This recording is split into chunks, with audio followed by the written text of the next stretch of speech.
Yes. Well, we're super excited to have you this morning, Josh. And it sounds like you probably don't really need an introduction because everybody introduced themselves and says that they know you.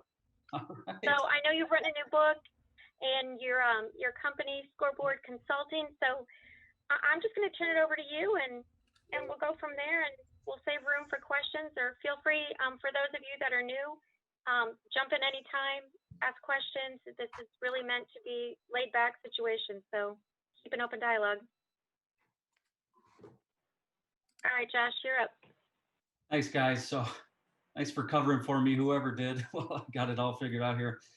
Those mornings where you plan early, you get ready, you make sure everything's ready to go, and you're locked and loaded, and then everything starts and everything stops working right at once. So that's I think normal for a lot of us recently. I think we try to avoid those scenarios, but try to keep calm through it. So sorry if I wasted anybody's time, but let's just jump into it, right? So thanks for joining. Thanks, Michelle, Medco, Nick, and team for just giving me the platform, the opportunity to come here, connect with you guys. Josh Streets, as you mentioned, CEO, founder, Scoreboard Group, consulting, also a new Marion resident. As of late 2020, so my family packed up and moved and took the long journey from the woods of Southeast Cedar Rapids to become a new Marion resident. So I'm excited to connect with other business leaders, entrepreneurs in Marion, and just leaders in general. It's good to connect with people again. So I'm sure we're all waiting for when we can get back to in-person meetings. But until then, appreciate Medco for putting things like this on and hoping to get more engaged and involved. So very quickly, just kind of off the top, here's what I promise not to do during the next half hour. I promise not to read you 30 minutes of slides. I have been hating sitting in those meetings and going through it. I don't want to talk a lot about the company or myself the entire time. I would love to give you an insight and bring you along on the journey and get you engaged in the conversation as well. And this is my other promise is not to pitch you anything, right? It's right for some settings. Today feels more like an informal gathering of good people. So I'm just here to connect. So that's what I won't do. What I do plan to do is just share with you kind of what we've been up to as a company, share my personal journey. So I've broken this down kind of 15 minutes professional, 15 minutes personal, and 2021 and the challenge that we're going to go through as business leaders and entrepreneurs this year. And along the way, I hope to make some new friends. So feel free to cut me off if there's anything that you don't have to wait till the end for questions. As I said, it's informal. Let's make it interactive. Now that all my audio and video is working, I think we should have a good opportunity to have some back and forth here. So I'm going to pull up a presentation real quick, which was also up and ready and loaded on my screen until I restarted. So 1 second.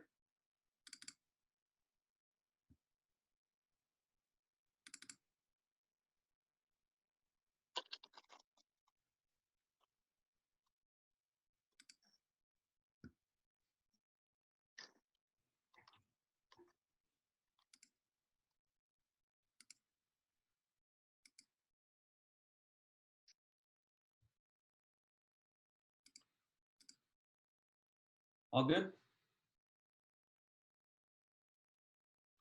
Everybody able to, okay, I see some head nods. Got it. Okay, thanks guys. So I gave you a brief overview. I guess before I just jump right into the material, I'll tell a story. So it's about 5 years ago, I was sitting in a cushy corporate job.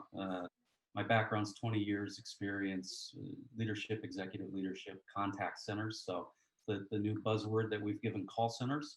It's not just calls coming in anymore. It's email, chat, social. They're handling a variety of things. And had worked for several Fortune 500 and other companies throughout the years, throughout the world actually, helping them kind of turn around performance. But 5 years ago, I was sitting there and received a call from the COO or the former COO of University of Iowa Hospitals and Clinics. And he said, I heard you're the guy in Iowa to talk to about call centers. I need some help. So I had a very quick, easy phone call with him. And at that point in time, I started to think to myself, I'm in this job. I'm being asked to move back to Chicago from Iowa as I continue to climb the ranks. It's not a conflict of interest with where I'm at. I wonder if I just reach out to him and say, maybe I could help you on a contract or part-time, nights and weekends basis. So I just kind of floated the idea past him, and he said, I cannot find anyone in this area that does this. I need boots on the ground type help. I don't need somebody virtually to come assist me. We would love to entertain the idea. So rocket launch into, in order to be a vendor with a government entity, you have to create an LLC. You have to basically build everything to become a vendor in the system. And took the time to do all that in late December 5 years ago. And here we are 5 years later. We've got a small band of 5 people, actually. We all play a lot of different instruments right now. But 2020 was actually our best year revenue wise, despite the pandemic and everything going on. And I'll share a little bit more about that and why that is in a minute. But all in all, hoping to add 2 additional people this year. The growth was good enough and I need some help. So as I mentioned, I'm the practitioner of the consulting and then also doing all the other things. And we've got some excellent opportunities for growth this year. So I'll share a little bit more about that as well. So that's a brief overview of kind of today, the next 30 minutes, the company. I'm sure you'll have other questions about it, but hoping to skip through this and then get more to the personal side of things. So the 20 years that I spent in contact center leadership, my goal was really to drive performance across the board. So that was whether or not I was leading the contact center, 300 to 700 people, many kind of contact centers spread throughout the US, or if I was leading them all, which I got to the point which I was fortunate enough to do while I was in Chicago. And I learned very early on, for those that have been in Iowa for a very long time, I started with a little company called APAC. And I know a lot of people probably did during that age, whether they were in college or looking for a job at that time. There's even some people on this call that I met from there. But basically my job as I continued to climb up there was to move around to all the different contact centers. And I was the fix-it guy. So if there was a place that wasn't performing, I could go in without an audit or a roadmap and basically just use intuition and guidance and leadership to assess kind of what was wrong. That led me to a few other companies where I did the same, and to the point where I became a consulting kind of partner for a lot of executives that needed help turning things around. So in a sense, I've always been consulting, just doing it formally for organizations, and now have stepped out into my own and partner with like-minded people to do it. But this model here is basically, I had to get onto paper exactly what I do to turn them around. And it's a balance of looking at your business from all these different lenses. So what we've essentially created then is a performance consulting company. And that's the umbrella that we tie everything under. So don't want to go into the model a bunch. I think this will probably help you more. Here's the types of engagements we've been doing lately. A lot of these are recent engagements. A lot of these clients have been clients over the last 5 years. There's a lot more than this, but these are kind of the big ones, the logos that you'll recognize. Not doing a ton of local business yet. Been so busy with some of the larger national customers from California to Vermont. Things like this, things like getting in front of the Cedar Rapids Metro Economic Alliance, getting in front of Medco, connecting with others in the area is I miss it. And I'm hoping to get more time to do it in 2021 and find some more local clients. Now that, travel's a little slower, I think it leads more time to be able to do that. But a lot of what is coming in this year is phone systems. So this omni-channel implementation that you're seeing on the right side, this is the growth area, and this is what just took us through the roof in 2020. Everybody trying to move towards a virtual work from home, virtual contact center type setup with new systems, new technology, et cetera. So something that I did for the US Cellulars of the world when I worked for them, helped True North with these things for a while. It's just my background, but I found another gentleman that I've worked with closely that is doing quite well in this as well, and is looking to come over and create a new practice, if you would say that, underneath the Scoreboard Group umbrella. So the good news is I've got the platform, I've got the everything that is needed to basically run his own business underneath the system, and it fits, right? We can help each other out along the way. So that's really Scoreboard Group in a nutshell. A lot of different areas, but if you'll notice, they all fall under those four things you saw on the previous slide, and they all fall under kind of where companies need us from a contact center perspective. The interesting thing, guys, is it starts with contact center usually. That's the lead into the door, right? But what happens more times than not is we're brought in for something else. So with my leadership background, we've done leadership training. We've reorganized entire IT teams. Basically, what the executive clients I serve are looking for is a trusted person that can come in, provide an outside perspective and an unbiased view of things based on the many years of travel and experience, and then basically turn it around and be able to measure it, right? That's why it's called Scoreboard Group. So how do you know if you're winning if you're not keeping score, is the idea there. So we get very deep into analytics, and that's what a lot of the team is doing outside of me to kind of share the results that we're driving. So we do get rehired in these businesses. So just a quick note, I do offer 15% of contract referrals. So the person that got us engaged in University of Iowa hospitals and clinics and passed us on to the COO actually takes a nice trip to Hawaii with her husband every year as a result of just that referral and the connections that we've made. So that's just a invitation to you guys. If you run into any of these situations and you're scratching your head of, I don't know who could help you, we could absolutely help you where necessary. So before I move into the personal side in the book and what Michelle really asked me to be here for, just want to see if there's any questions about Scoreboard Group, how I started, how I got it to where it is today, or where it's going, or anything that's on your minds.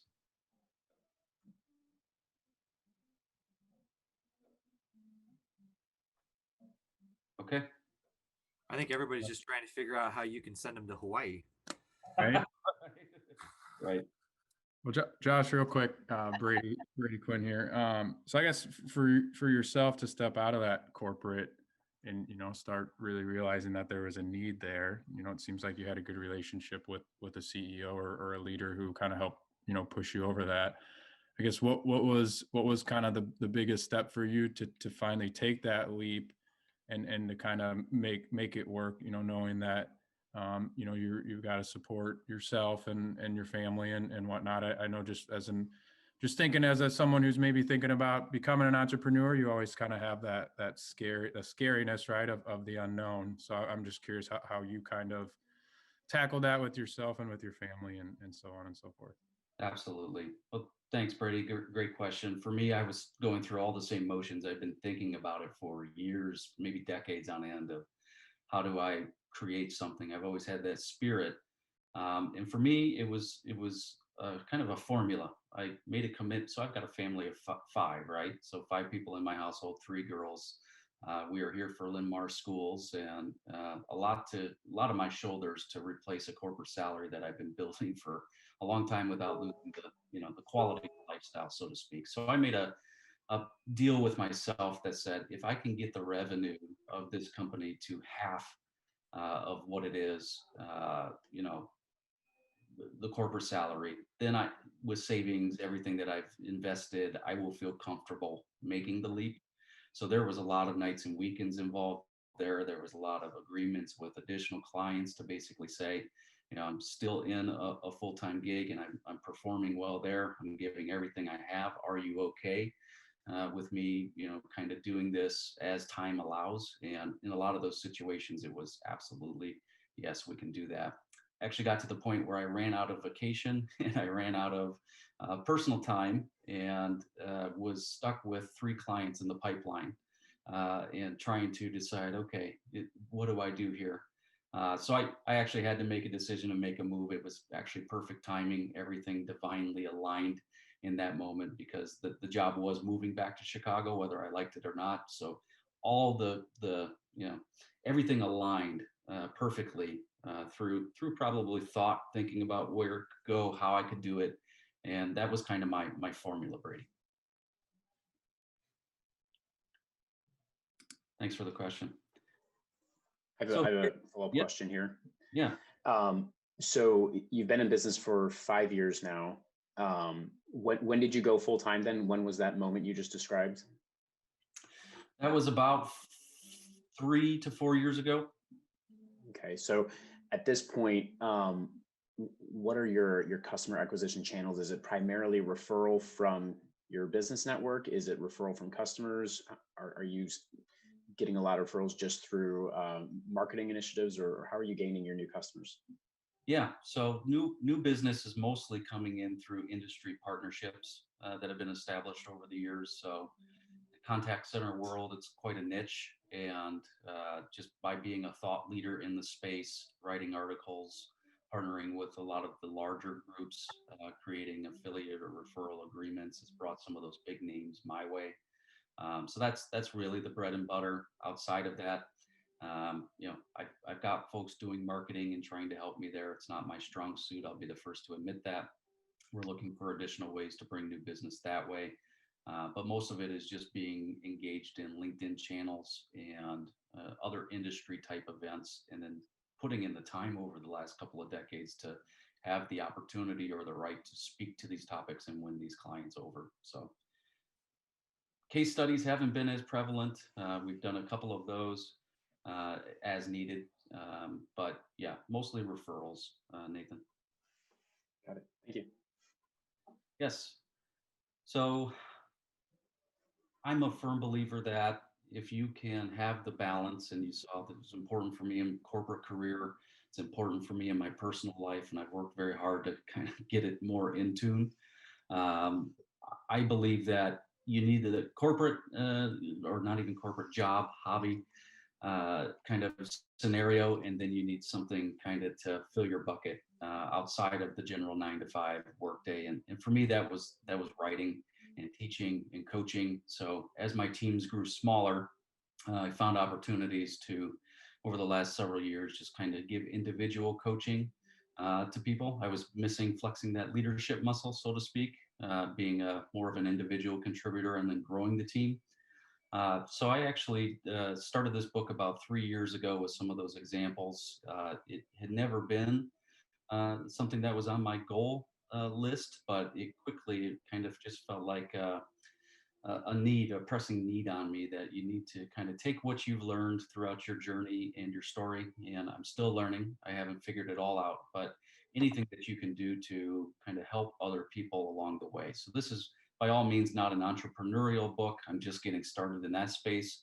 What this is a personal journey written for others on the path of self-awareness. And that's really at its core where this book lies. And, for me personally, so I went through the flood of 2008, lost my house, lost everything I owned in Cedar Rapids, moved to Chicago after that. Everything that I had put into storage in one of the last storage units actually flooded, so the roof was leaky. So it actually took that out. Right prior to that flood, my ex-wife and I had a 2-pound baby that was in neonatal intensive care unit for 90 days. So we had just gotten her home when the flood came. Then I moved to Chicago. Upon my move to Chicago, the relationship crumbled, divorce happened. My ex-wife got involved in a reality television show. I know this sounds crazy, but it all came at one time, leaving me to be a single father in Chicago with my daughter. So I raised a toddler on my own for 3 to 4 years. Say it takes a village to raise a child. I had no villagers there. So with a growing corporate career and everything I was going through, that was my move back to Iowa. On top of that, just the stress and the turmoil of all of that happening at once created, weight gain. It created just a lot of mental things that were going on with me. Had to kind of fall back in love with myself and get to know myself a lot better. So there's the personal side of all the different things that I've gone through in my life, and I'm still here with a smile on my face. And I know it wasn't a terminal illness. I know people have been through way worse than this. These are first world problems, right? But I feel like if I hadn't gone through all that stuff, I'd probably still be doing what I was doing before, right? So I feel like that kind of guided me, and thus the creation of the book. And I've been able to successfully help other people through some of those same things, not by going out and finding them, but them finding me, right? So there's a lot of tools that come with this book that I've tried out with my teams, that I've tried out with other teams in some of those leadership trainings, and the feedback had been overwhelmingly positive. And I read a lot, right? So I'm learning a lot about all of these different things. This was my opportunity to pull it all together and see if I could do some collective good in helping other people figure things out along the journey. So it came out in late December. It is a couple of hundred copies sold already. I haven't been marketing it a lot. The marketing team that we've got is kind of building the Instagram and putting things out there and kind of helping me kind of get the message out. It was published through Balboa Press, which is a division of Hay House. And basically, I'm getting comments like, I felt like that book was written just for me. Which is a feel good, right? If it can help just one person, you feel like you've invested the time and energy wisely. Also just comments of couples that have been going through the exercises and reading the book together to say, I'm learning a lot about my husband, or I'm learning a lot about my wife that I actually never even knew. Other things have come out of this in terms of opportunities to speak. Somebody in Waterloo reached out last night and said, my corporate wellness team wants you to speak virtually to our entire company, which was kind of a nicety, but this is really my first opportunity outside of one-on-one to talk to others about the book, right? So I'm still telling the story. I'm still figuring out how to make it make sense for other people and how to position it. So things are just kind of naturally happening as I hope they would. But now I've got to kind of get ready for next steps. So that's a book. It's on Amazon. It's on Barnes and Noble, Google Books, Goodreads. It's distributed across all the platforms. It's a very thin, tiny book, right? If any of you have ever been through the Dale Carnegie trainings, you had the little gold book that you got. This is, a thin gold book. But then if you go to the website, even if you don't want to buy the book, all the exercises are out there. All the different tools that you can use for yourself. Personally, you could use with your teams. There's a shortage of corporate development that's happening now. For those that came up in the 90s, early 2000s, we pumped a lot of money, time, and effort into getting people trained, putting them through leadership courses, helping them become more self-aware, whether it was emotional intelligence or DISC or skill builder, or all those different tools that were out there. And I had luxury to go through those to become more self-aware. This is my take on a more modern way of doing those same things that combines the personal with the business, if that makes sense. So here is an exercise that's part of this. And if you think back to the circle that I created for the business side, this is an adaptation around kind of identifying your root balance framework. So I'm going to explain it, but then I'm going to ask you guys to actually just jot down, and if we can have a couple of people just do this exercise quick and share. I don't want to continue to talk. I kind of want to hear from you guys and just have some discussion, but show you how easy this is, right? So this is basically saying each person is a unity of all these things. And with COVID and everything going on, there's a lot of people that are out of whack. They're out of balance. They're stuck as far as their energy, and they're not figuring out what's keeping them down. I've created this to basically say each person's an entity of all four of these areas. Every person's different, but wondering if you can take, 5 minutes and self-discover kind of what you believe your goal percentage would be in each of these. So for example, my wife, very into the physical wellness. I am too, just I'm more on the mental side. So she's the one that is waking up right away at 5 a.m., needs 1 to 2 workouts a day, and just grinds nonstop. And if she doesn't get it, she doesn't feel right. I'm more of the type that, wakes up early, but spends the time thinking in bed, thinking about gratitude, thinking about my day. I'll work out at the end of the day. it's not as important to me. But if you could just write your goal percentages down, and I used a couple examples of what falls under each category, but then also write your non-negotiables on the side. So what has to happen for you to ensure like you feel like you're in balance as you move throughout your days, throughout your weeks, throughout your months. There have been people that have had major light bulb moments and ahas through this that said, I actually created a new space in my house to get my mental wellness time away from my family. And this book made me realize I was missing that. And that's why I haven't been feeling like myself. There have been some that have rejoined the gym, some that had to have serious conversations at work to say, my occupational balance, I want it to be around 25 to 40%. I know it's important, but it's at 80% right now. And I'm suffering in all these other areas as a result. So how can we get me back to having some time outside of this job right now? It's not always doable, right? But I'm going to just be silent, give you some time to think about it. And then if we could just have a couple of people share whether they want to share their goal percentage or whether they want to share just kind of their non-negotiables. The people that are deeply self-aware have already gone through exercises like this to figure it out. So whether you have or not, or you already know it, I'm just looking for a couple of people that are vulnerable enough to say, here's what I'm thinking.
Anybody willing? I'll go ahead and jump in. I think I wrote down some percentages, but I struggle with this kind of an exercise because I think I fundamentally view it maybe a little bit differently. I wrote down 15% on the top left, 10% on the top right, 15% on the bottom right, and 60% on the bottom left, because that's how I view my priorities in life.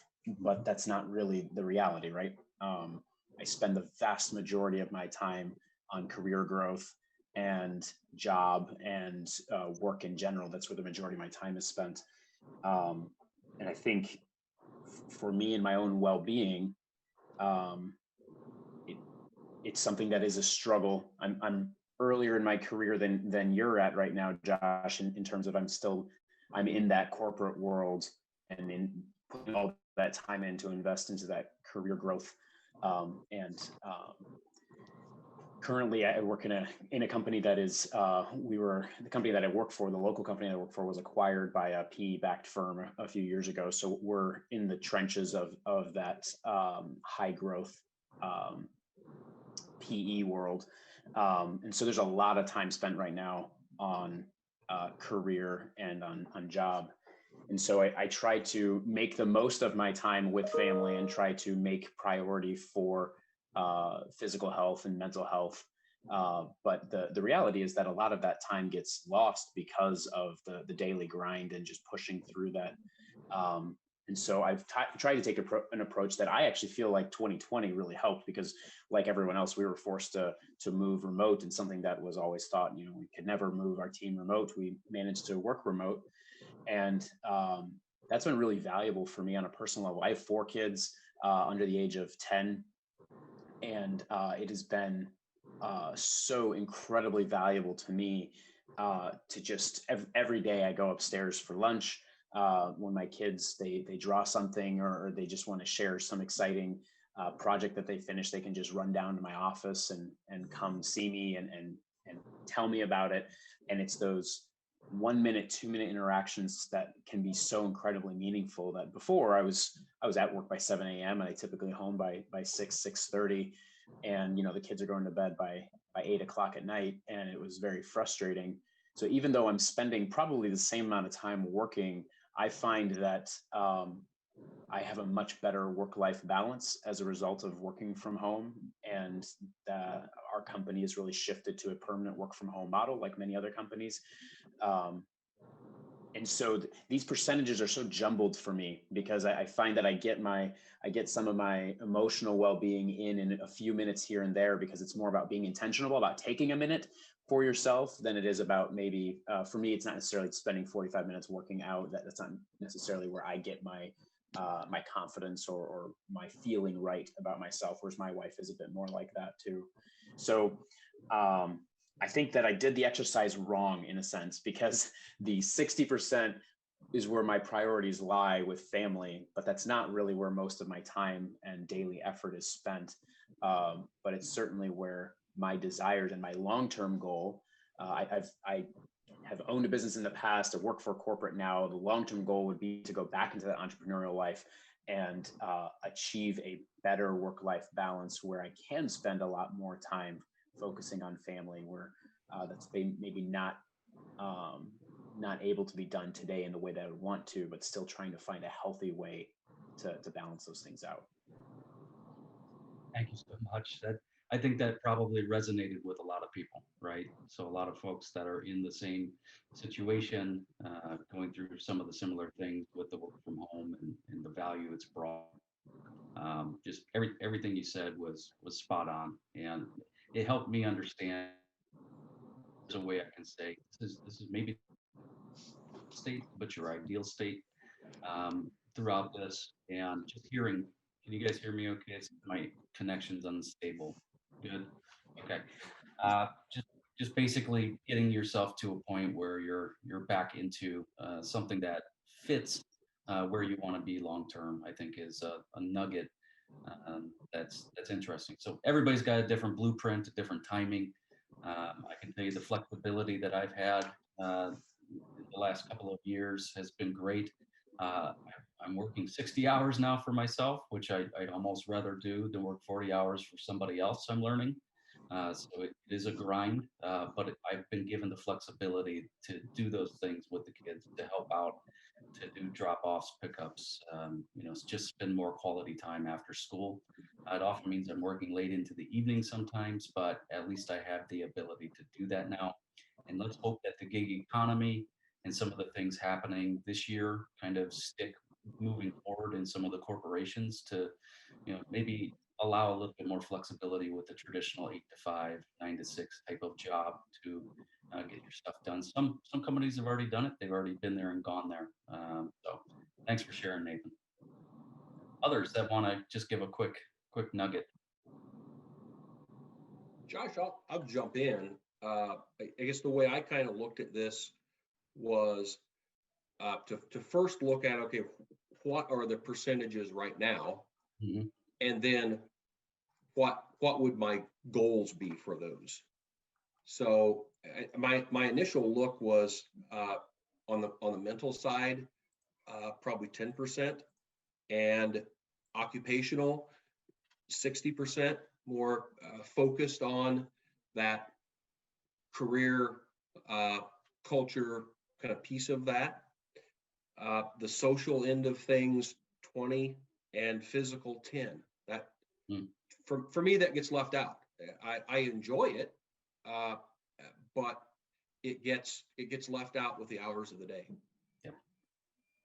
That's great reflection, Jim.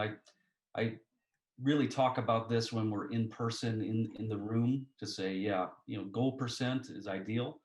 So where are you at now? So a lot of times people have come to me saying, yeah, here's my situation. I'm kind of feeling this way, or I'm stuck in this certain spot, or I'm trying to make this happen. So comparing the two, I think is a wonderful nugget for me of how to continue to kind of put that out there as we get into groups, as we get into rooms, maybe as we do this virtually, as we move forward. So thank you. Yep. So here really, guys, is kind of, I just planted this seed, pun intended, literally a couple of weeks ago around what could we do with this? I was a big fan of emotional intelligence, and it made a big difference in my life, in my leadership career, development, everything, to the point where I thought if we could create a follow-up for this that was very similar, how could we do it? So obviously the book launched, already getting speaking engagements, already thinking about instructional design and what could this look like in more of a formal course, whether it's virtual or in person. It seems like corporate wellness is attaching itself to this, and we've seen Starbucks, Chipotle, a bunch double down and say mental health is important, and we're putting more money into our budget to help our employees through this. So I'm wondering if there's an opportunity there, maybe even opportunity into 2022 to have some growth retreats where people can come together, do these exercises, share with each other, maybe go into a online certification process and have some growth managers that exist out there. One person on this call, possibly two, maybe even three people on this call that have stated, this is important to me. I get into this stuff, and they have done the deep work, and I believe that they have an ability to help others. So creating almost like that emotional intelligence certification. Then the hope would be in 2024. This is a stretch, but everything I've hoped for to this point has come true. So I'm going to keep stretching farther. Maybe it can reach 1 million people. Maybe it can make a difference for 1 million people. And we can use those stories, the inspiration, all of the stuff that's been created and move towards book number 2, which, I don't even know what that will be yet, but I have a chance to figure it out along the way. So that's really the new goal and what I'm thinking about with the book and the opportunity and how it fits under the performance consulting umbrella. It's kind of like you got the personal side and then you've got the professional side. And how is there an opportunity to link those two together? That's where I'm at.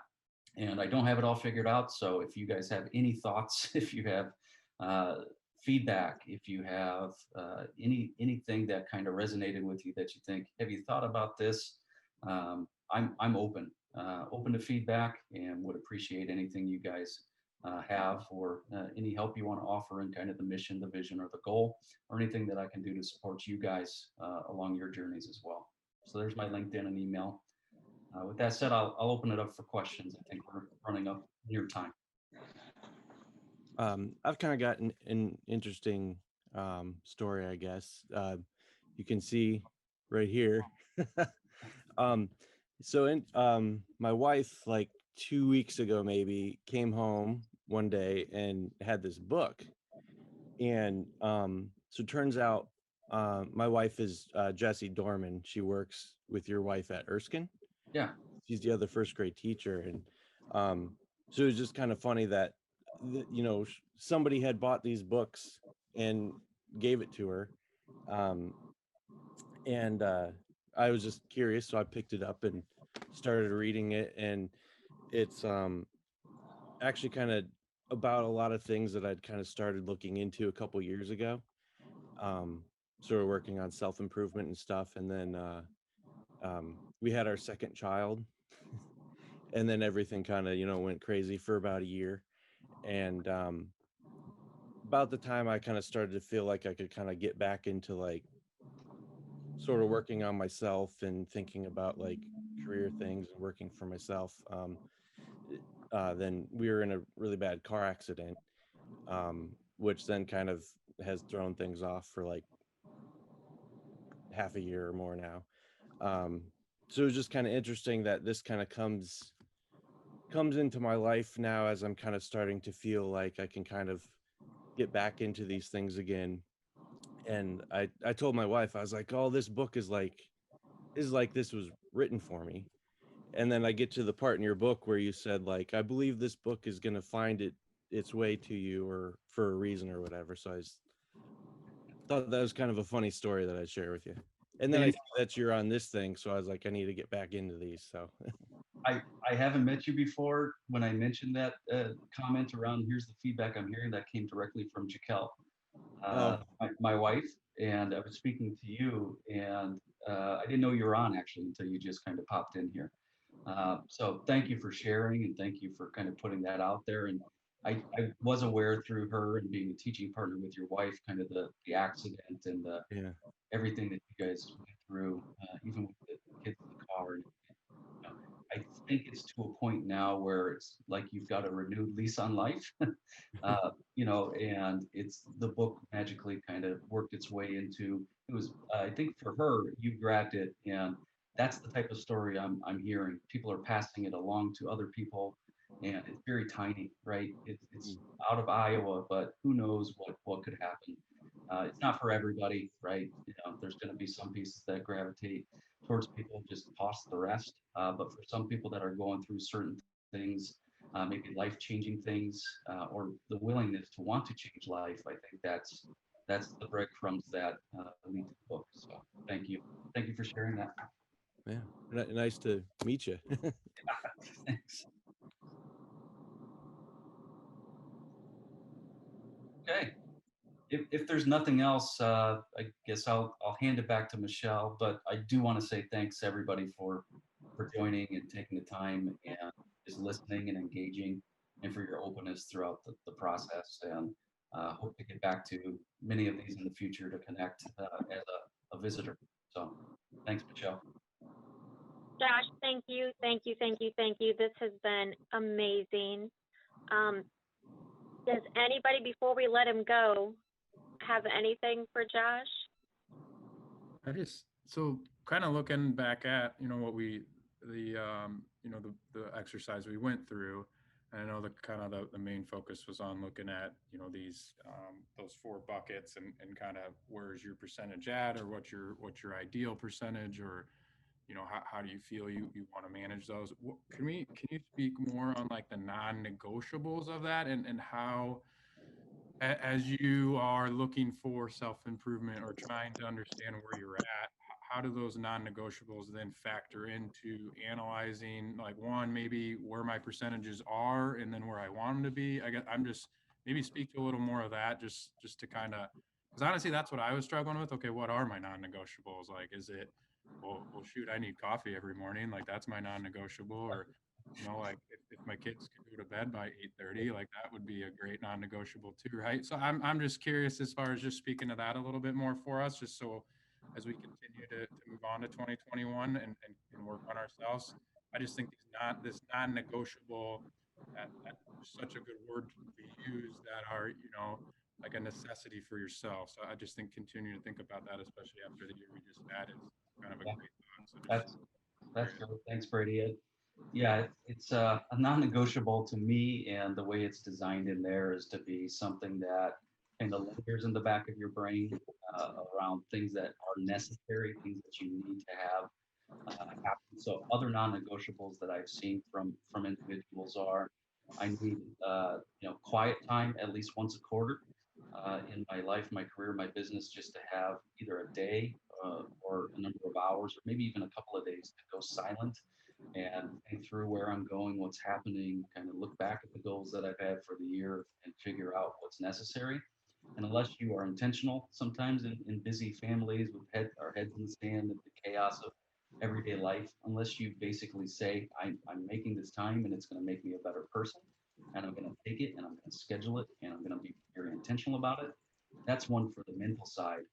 For the occupational, a non-negotiable is somebody that says, a non-negotiable for me that I've realized over the years, usually through failure, is I need to find a company or a job that has a good culture.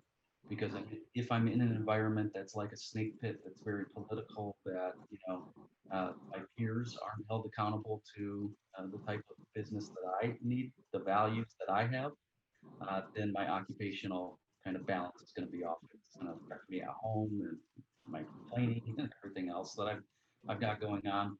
And then of course there's others in social, and then there's others in kind of that physical space. But that's just a couple examples of there are larger things, and there are things that you have to go deep to kind of understand what they are. But once you have your list, then the hardest part is figuring out, how do I ensure these things happen, right? So that's a little more on non-negotiables. There's 8 different exercises on the website, and people are trying to complete them individually without instruction. And we try to make them as simple as possible to kind of grasp and understand. But I will say I do often get that question of what are the non-negotiables, right? What's that mean? Uh, so I appreciate any feedback on how to help that resonate more for maybe some virtual learners. I think that makes sense, because I think it's just a way for you to have that kind of self, like, I mean, I go back to the word you keep using, but that self-awareness is, well, what exactly can you not live without in that aspect of your life, or what is gonna, like you said, I think you mentioned, you know, if I can't leave work at work, it's gonna, affect me in my mental and my physical and all that too, right? So just knowing that if these non-negotiables in those little buckets, if they're gonna affect and bleed into these other areas, then I guess that to me is an easy way to find out that's a non-negotiable. Because if I can't leave work at work, I know it's gonna affect me mentally, and that's gonna affect my family and my kids. Well said. It's hard to put a dollar value on a good work culture, right? There are people that have gotten this aha and have left for other work cultures that fit them better, maybe taking a small pay cut, maybe even getting a raise, but getting the courage to do it comes through self-awareness. Well, I could mention something there. This is Kelly Finn. My company, we coach teenagers to achieve high goals academically. And most of our work revolves around achieving of the goal, implementing a goal. But on a personal note, for my non-negotiables, I have a whiteboard, because I find I forget my non-negotiables. And so I have a whiteboard that sits in my living room, actually. And so my non-negotiables get done first thing in the morning, like meditating, sitting in quiet. But as a coach myself, people forget. So the idea is, what kinds of devices can we help them with so they remember what these non-negotiables are? Because we're all very busy and have all these different days going on. But what ways can we help people remind themselves of these things? And I really enjoyed your graphic, Josh. So with goals, yeah, I love to set huge goals, and that is very good to be an entrepreneur, to set huge goals. But in the coaching, how do we help people achieve those goals is the gap area that I'm reading in quite a bit now, and I'm interested in that. Can we do something for 1 minute? And can we do something for 1 minute every day? Because in these neural networks, that will create the habit, and that will make it much easier to achieve the goal, so we can increase the time. But I just wanted to say hi here and say that this is a very important area, because goals and being aware of your goals, as in your graphic, is important. But then also, how do we help people achieve those goals in a way that fits in with their life? Thanks. Well said. Thank you so much for joining, by the way, and nice to meet you virtually. I'm very aware of your company and all the good that comes out of it, and where you're kind of your space. I will say, Amy Eaton on this call and I have started to talk through what would this mean if kids could learn this earlier and learn some of these Yes. principles earlier. And if everything is microbyte sized right now, even corporate learning is being given in shorter segments as our attention span kind of gets less and less. But I think there might be opportunity for us to further that discussion. Then I also want to just say hi and thanks to Sarah Hora, who's on the call, also a Marion resident, who has kind of been along this journey all the way since my move back from Chicago, and has been offering feedback and guidance and assistance throughout. So I think we've got a lot of people on here that are kind of rallying around this. And I would love to continue the discussion of the ideas and how we could, make it bigger in 2021 and beyond.